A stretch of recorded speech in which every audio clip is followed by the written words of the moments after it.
تبارك الذي بيده الملك وهو على كل شيء قدير.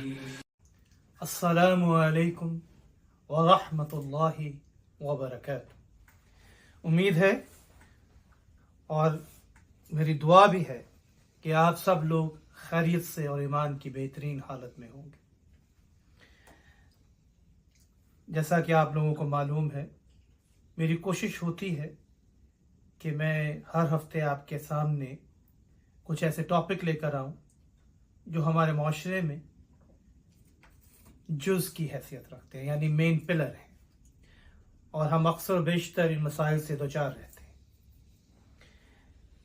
آج کا ٹاپک چوز کرنے کی سب سے بڑی وجہ میرے ایک فالوورز سے ہیں، بلکہ انہوں نے یسٹرڈے مجھے میسج کیا، نام میں نہیں بتاؤں گا۔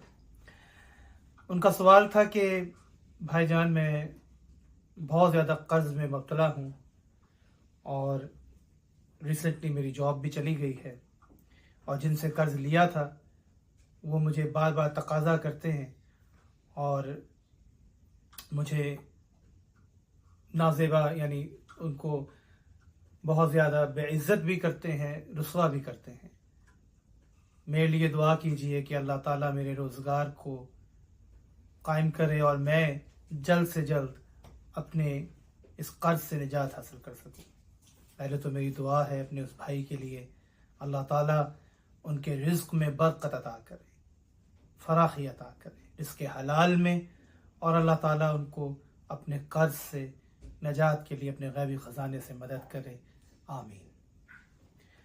اسی بات کو لے کر میں نے یہ سوچا کہ آج میں اسلام میں، شریعت میں قرض کا کیا مقام ہے، اور ایز اے انسان ہمیں لون جب کسی کو دیا جائے یا کسی سے لیا جائے، ہمارا کس طرح کا بیہیویئر یا ہمارا برتاؤ ہونا چاہیے۔ میں نارملی بات سٹارٹ کرتا ہوں، پہلے تو ہماری حتی المکان کوشش ہونی چاہیے کہ ہم کسی کے سامنے ہاتھ نہ پھیلائیں۔ ہم اپنی سفید چادر کے اندر جتنی آپ کی کمائی ہے، اس کمائی کے اندر رہنے کی کوشش کریں، اور اگر ہم فار ایگزامپل 1000 روپیز کما رہے ہیں تو ہماری خواہشات 2000 روپیز کی نہیں ہونی چاہیے۔ ہمیں اپنی خواہشات پر بھی قابو رکھنا چاہیے، اور اپنی آمدن کے لحاظ سے اپنے گھر کا خرچہ اور اپنے اہل و عیال کو پالنا چاہیے، اور اللہ سے دعا کرنی چاہیے کہ اللہ تعالیٰ آپ کے لیے نئے مواقع یا رزق میں فراخی یا برکت عطا کرے۔ لیکن پھر بھی کئی دفعہ ایمرجنسیز ہو جاتی ہیں، اور انسان بعض اوقات مشکل میں آ جاتا ہے، اور اس کو دوسروں کے سامنے، اپنے دوستوں سے، اپنے رشتہ داروں سے مدد مانگنی پڑ جاتی ہے۔ تو اللہ تعالیٰ نے اس چیز سے منع نہیں فرمایا۔ اسلام میں اس کی حیثیت ایسے ہے، اللہ تعالیٰ فرماتے ہیں سورہ بقرہ میں کہ اے مومنو، جب تم آپس میں کوئی لین دین کرو تو اس کو لکھ لیا کرو۔ جو لے رہا ہے وہ بھی لکھے، جو دے رہا ہے وہ بھی لکھے۔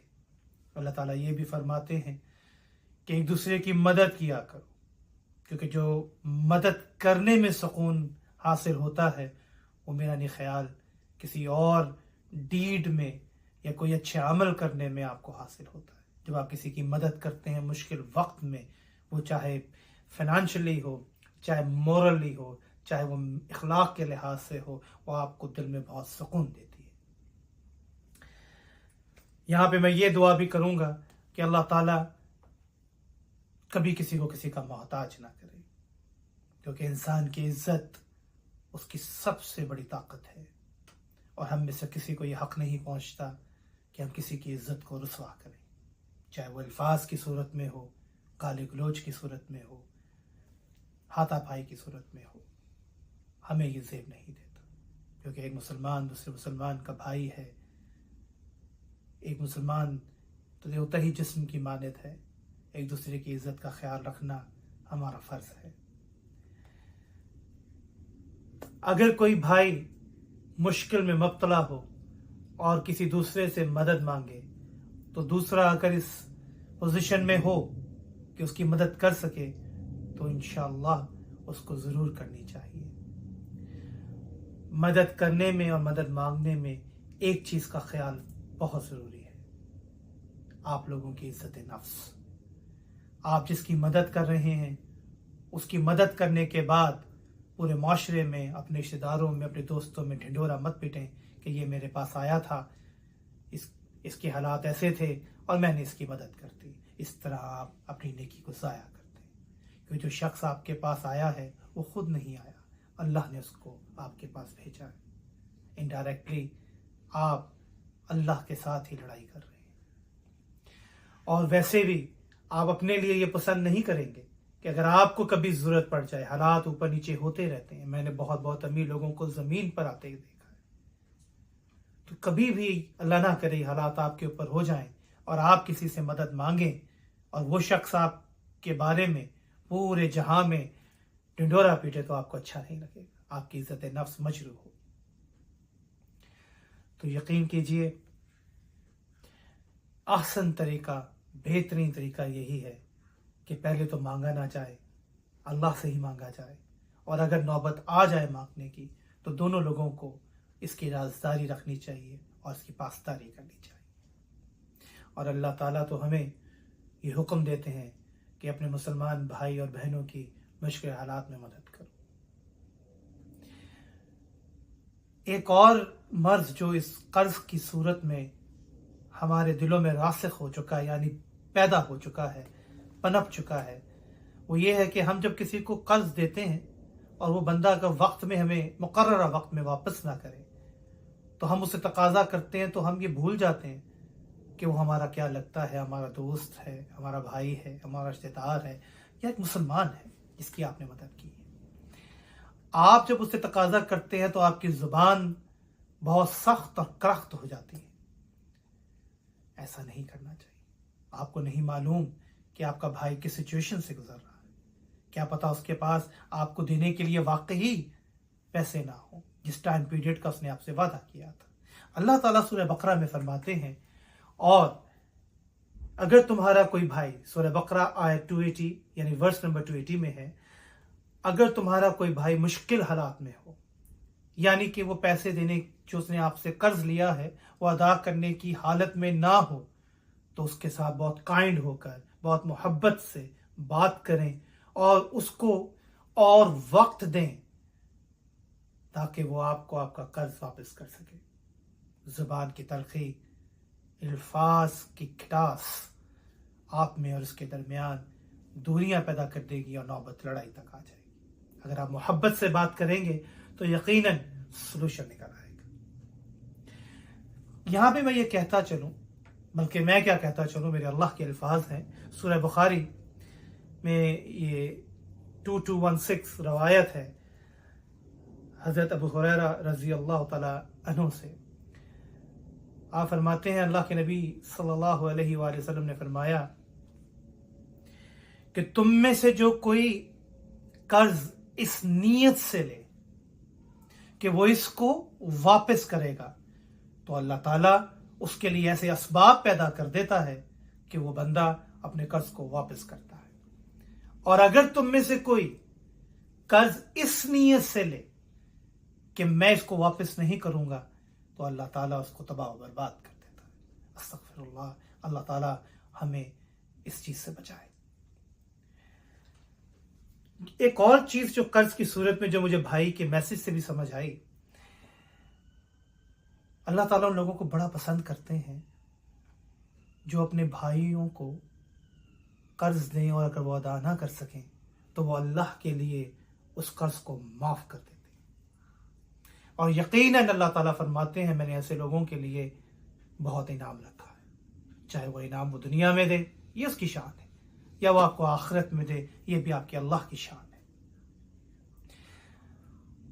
लेकिन जो प्रॉब्लम क्रिएट हो रही है कि आप जब किसी को अल्लाह के लिए, खालिस अल्लाह के लिए कहते हो कि मैंने तुम्हें ये पैसे छोड़ दिए हैं खालिस अल्लाह के लिए, मैं तुम्हें माफ कर रहा हूं और मैं आज के बाद तुमसे इसका तकाजा नहीं करूंगा, और कुछ अर्सा बाद वो शख्स किसी तीसरे शख्स से मिलता है और वो तीसरा शख्स उसे कहता है कि हाँ भाई, तुमने फलां से कर्ज लिया था, उसको तुमने वक्त पे अदा नहीं किया, फिर तुम्हें उसने अल्लाह के लिए माफ़ कर दिया। ये आपने अपने भाई की इज्जत को भी ख़राब किया, अपनी नेकी को भी ख़राब किया, क्योंकि आप जो काम अल्लाह की रज़ा के लिए करते हो उसको आप शहरों में, सिटीज़ में जगह जगह बताते नहीं, और फिर आपने अपने भाई की इज्जत नफ्स का ख्याल भी नहीं रखा, आपने इसको कहीं का रहने भी नहीं दिया। और जब उस शख्स को तीसरा शख्स बताएगा, आपके बारे में उसके दिल में क्या ख्याल आएगा, और आप क्या उम्मीद रखते हैं जो काम आपने नेकी की नीयत से किया था, अल्लाह ताला आपको उसका अजर देंगे या उसकी सज़ा देंगे? क्या वो अल्लाह के यहाँ मकबूल होगा या गैर मकबूल होगा? इसका फैसला तो आपने करना है। ये ईमानत है आपके पास। एक मुसलमान मोमिन की इज्जत दूसरे मुसलमान मोमिन के पास उसकी अमानत होती है। ईमानत में खयानत ना कीजिए। एक और रवायत में है, सही बुखारी की, मेरे ज़हन में अभी नंबर नहीं आ रहा, लेकिन इंशाअल्लाह सही बुखारी में ये रवायत है। अल्लाह के नबी सल्लल्लाहु अलैहि वसल्लम ने एक शख्स से पूछा कि तुम्हारा बर्ताव अपने भाइयों के साथ कैसा है? तो उसने कहा, मैं अमीरों को जो कर्ज देता हूँ उनको मैं वक्त दे देता हूँ अगर वो मुझे वक्त पे अदा ना कर सके, और गरीबों को जो देता हूँ उसमें से मैं घटा देता हूँ, यानी कि मैंने 500 रुपया दिया तो मैंने उसमें से 300 माफ़ कर दिया और 200 का तकाजा किया। नबी सल्लल्लाहु अलैहि वसल्लम फरमाते हैं कि अल्लाह तुमसे बहुत राज़ी है। तो यकीनन आप से ये मेरी दरख्वास्त है, इल्तजा है, रिक्वेस्ट है कि पहले तो अल्लाह ताला आप में से किसी को लोन लेने के लिए, किसी के सामने हाथ फैलाने के लिए बिल्कुल इस काबिल न करे, बल्कि अल्लाह ताला आपकी ज़रूरियात को आपके ही रिस्क से पूरा करते। अपनी ख्वाहिशों को कम कीजिए अगर आपकी आमदनी ज़्यादा है, इंशाअल्लाह अल्लाह उसमें भी बरकत डालेगा। मैं इस दुआ के साथ आप लोगों से इजाज़त चाहता हूँ कि अल्लाह ताला हम सब पर अपनी रहमत करे। अल्लाह ताला हमें किसी के सामने हाथ फैलाने के काबिल ना करे, बल्कि हमें देने वाला बनाए, लेने वालों में से ना बनाए।